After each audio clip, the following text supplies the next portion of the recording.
Previously on the Seventh Valkyrie, the four families continue to crack down in their search for Kyrie Krona, but the specter that they seek may be closer than they realize. How will the Machine King's plans shape the future of the Old City? Find out next on the Seventh Valkyrie.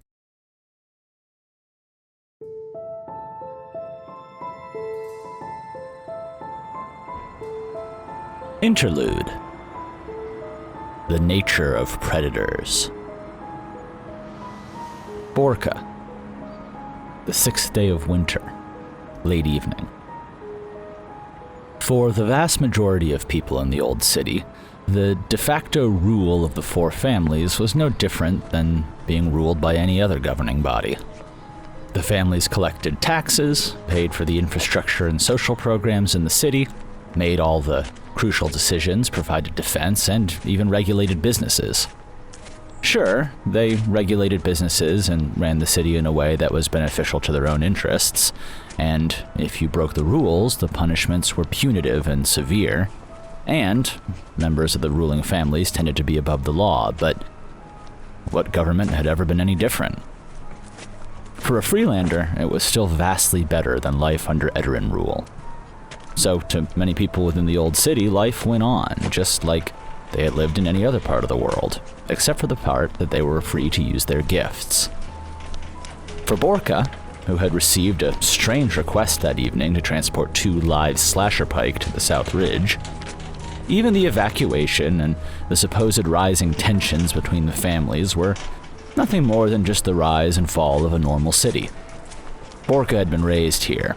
He'd probably die here, and he had seen more ups and downs than most, so he thought it was better to just get on living and let everyone else worry. The slasher pike pair was a strange request, as was the request to have them delivered live, but it was not the strangest fish order Borka had ever gotten, nor the most inconvenient. Sure, most slasher pike would tear each other apart if left together, so Borka had to transport each of the sizable predators in their own thick live bag, but that was what carts were for. The South Ridge was another puzzling part of the request. Most people who could afford to pay for live, specialized fish lived either in the lower heights or out on Puntera. But people were acting weird recently, with safe houses everywhere, and again, Borka was not one who tended to question things. So he made his way up from the waterfront, navigated the winding roads, turned south at the pit, which was quieter than usual, but not by much, and made his way up the steep, winding road to South Ridge, checking again the little scrawled note that he'd gotten with vague directions. South Ridge was less of a neighborhood and more a general geographical area. The land in this part of the Old City was still more rugged than most, which was saying something, and scarcely 2 homes shared a line of sight, much less a common backyard or walkway.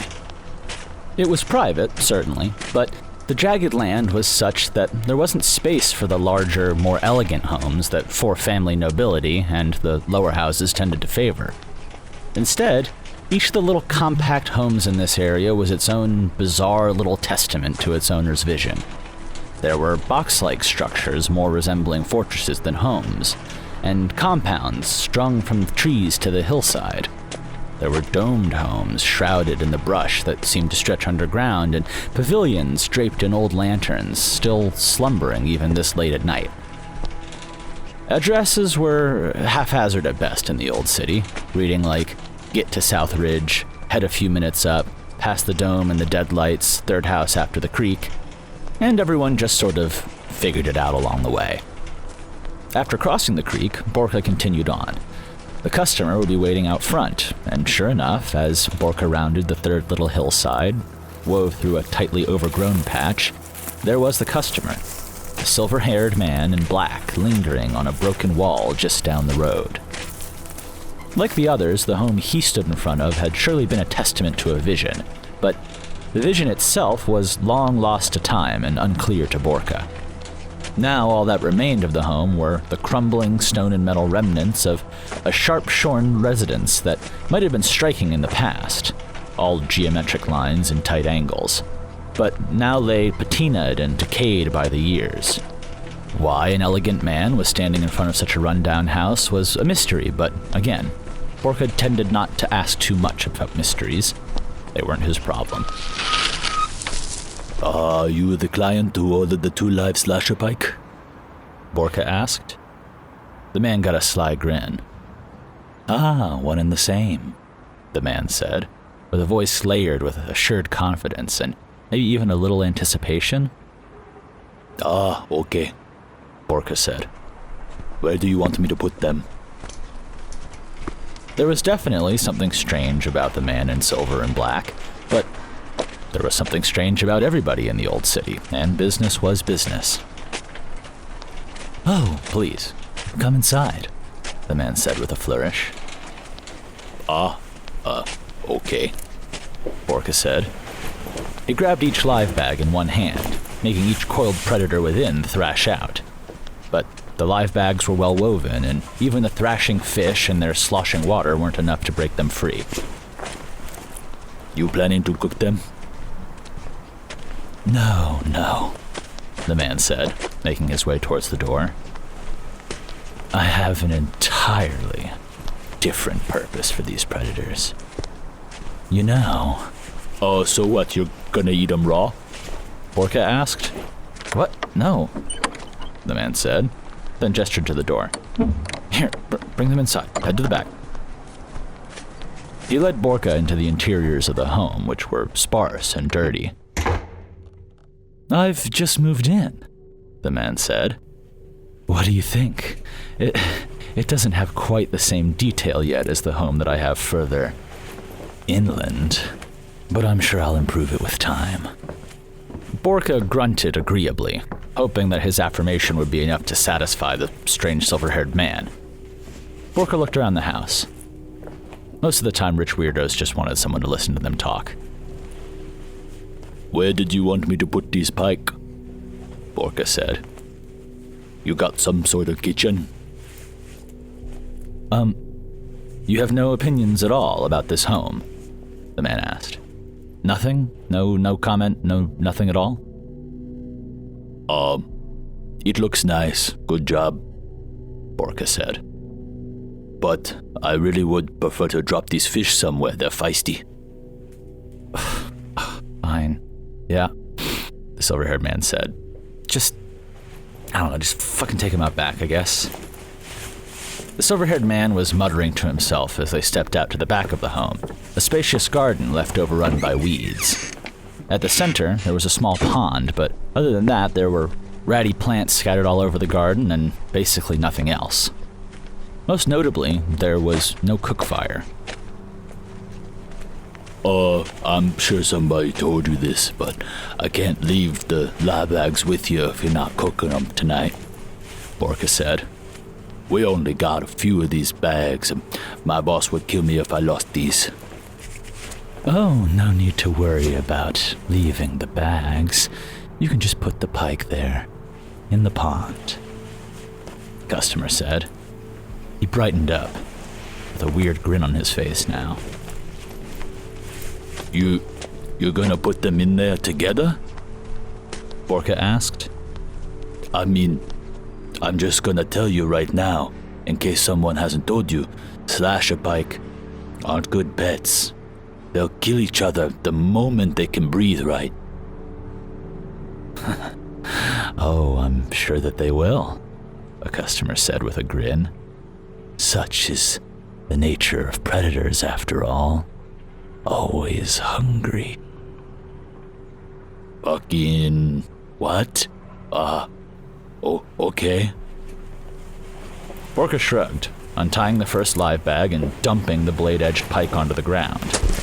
The fish spilled out thrashing into the earth, and it was only with a string of curses and the heel of his boot that Borka was able to shove it flopping towards the water, where it regained itself and surged out into the tiny pond to hide in the deepest water.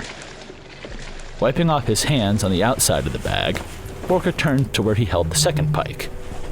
There was a strange look on the customer's face, but Borka ignored that. The guy had been strange the entire time, and began to haul the second thrashing pike towards the pond.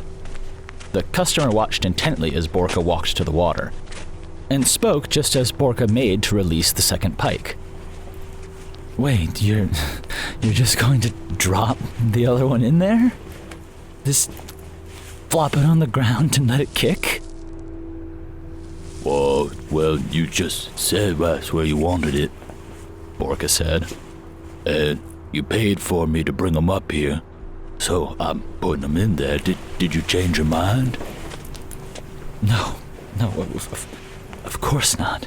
But you're just going to send a perfect predator to fight to the death with nothing? Just drop it, let it flop, that's it?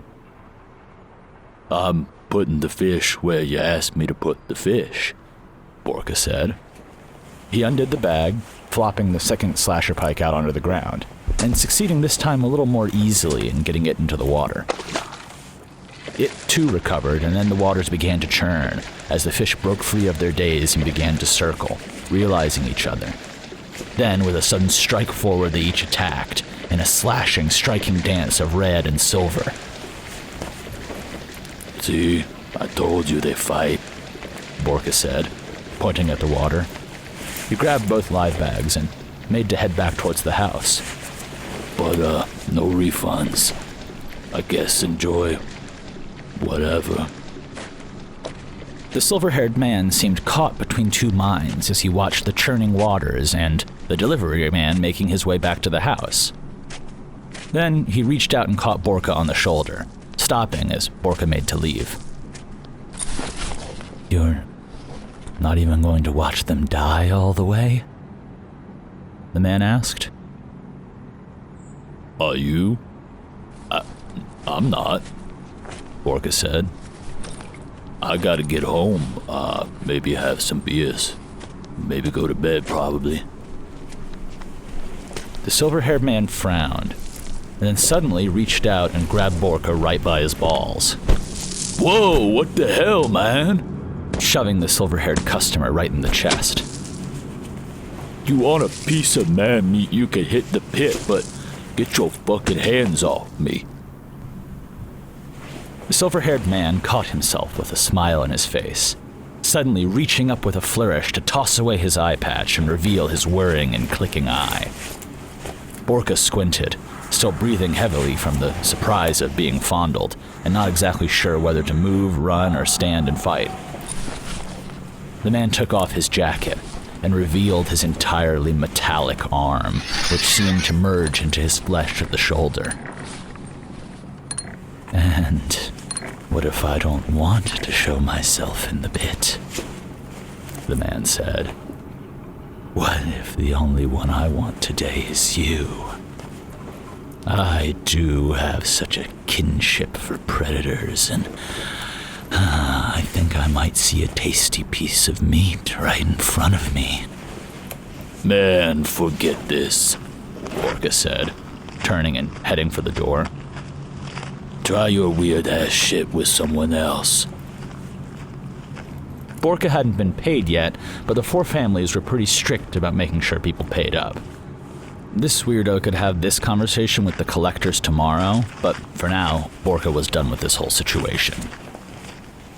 The silver-haired man gave no fight as Borka stepped past him, heading towards the house, but then on a second or third step, just as he reached the terrace, Borka felt a sharp pain in the back of his leg, and then fell straight on his face.